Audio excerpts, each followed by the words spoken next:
Assalamualaikum warahmatullahi wabarakatuh. Selamat pagi Ananda semua. Ibu doakan semoga Ananda sekalian selalu sehat dan bahagia. Sebelum kita belajar, marilah kita berdoa dulu ya Ananda. Berdoa mulai. Selesai. Baiklah Ananda, hari ini kita akan belajar IPS tentang kegiatan ekonomi. Dahulu waktu Ananda kelas 4, Ananda sudah mempelajari tentang materi ini. Sekarang kita hanya mengulang-ulang kembali ya Ananda. Oke, langsung saja kita masuk ke materinya.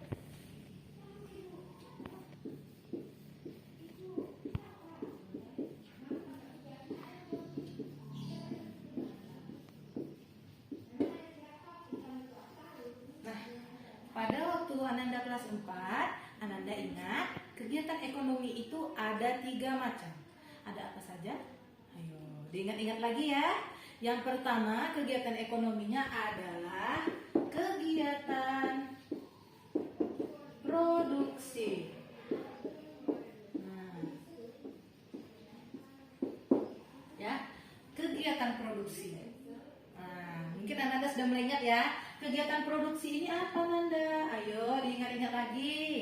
Kegiatan produksi adalah kegiatan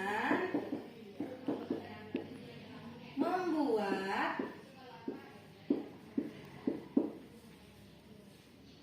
suatu produk. Bisa suatu produk atau jasa juga bisa ya nak ya. Nah, apa contohnya? Nah, contohnya petani menanam padi.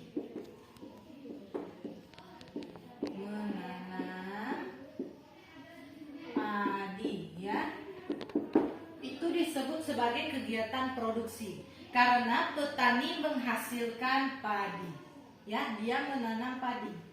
Dia membuat suatu produk atau jasa, produknya yaitu adalah padi. Nah, kalau yang jasanya apa contohnya? Misalnya, guru mengajar siswa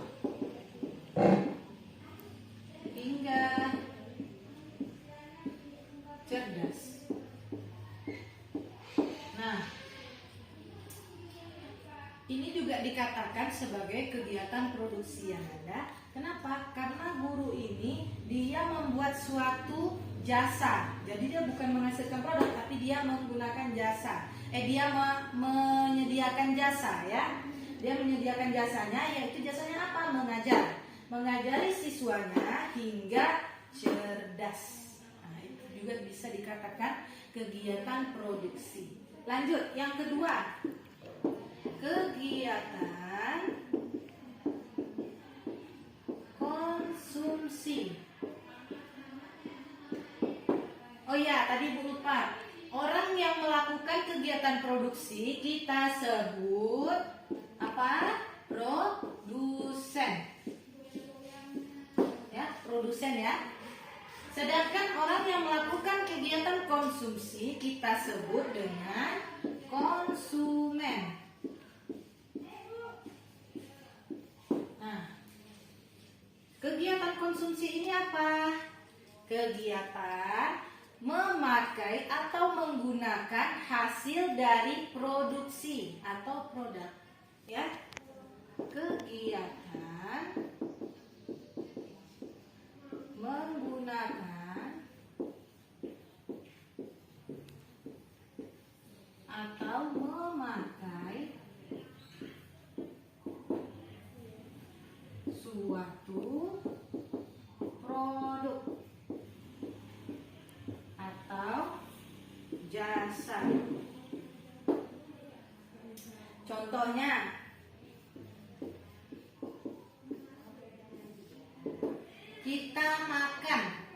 kita memakan sayur-sayuran. Kita makan, jangan makan sayur-sayuran lah. Berkesinambungan dengan ini berarti kita makan nasi. Nah, kita makan nasi, kita mengkonsumsi nasi. Yang mana nasi ini diproduksi oleh petani, ya kan? Petani tadi menanam padi, kemudian padi yang sudah ditanam sama petani dijadikan beras, kemudian setelah jadikan beras dimasak sama ibu kita. Itulah yang menjadi nasi yang kita makan, ya. Jadi kita ini disebut konsumen, ya. Contoh kedua, yang dalam bidang jasanya, ya, berkaitan dengan ini. Siswa belajar di sekolah.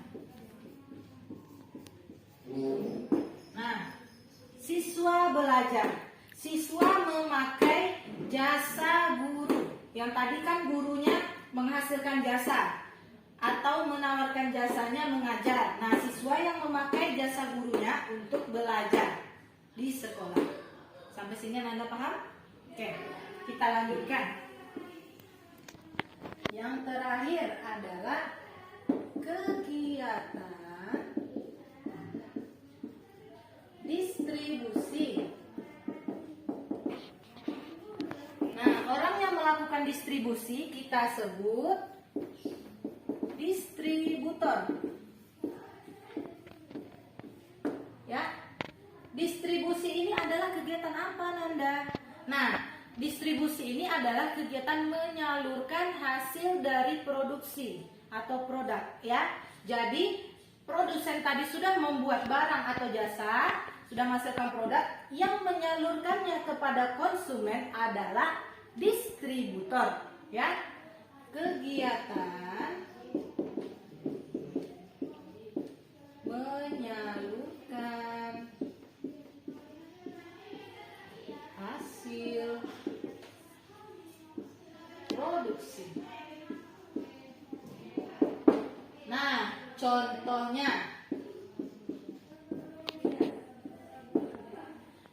apa, Ananda? Contohnya adalah orang di pasar, ya, berjualan. Misalnya Pak Budi berjualan sayur di pasar, ya. Pak Budi berjualan sayur di pasar. Apa barangnya, hasil produksinya? Nih, sayur. Sayur adalah barang yang diproduksi oleh petani yang kemudian dijual oleh Pak Budi kepada konsumen, ya. Jadi nih, ini misalnya tadi produsennya, ya. Nih, produsennya dia menanam sayur. Nih, sayur.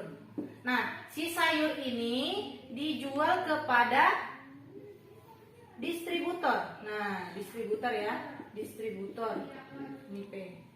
Nah, kepada distributor. Kemudian distributor akan menjual kepada konsumen. Nah, seperti ini kira-kira perjalanan kegiatan ekonominya, ya Ananda. Sampai di sini Ananda paham? Nah, oh ya, kalau untuk kegiatan distribusi ini, kalau dalam bidang jasa itu contohnya adalah misalnya kantor pos. Kantor pos, ya. Nah, kantor pos. Kantor pos itu dia menyediakan pengiriman surat.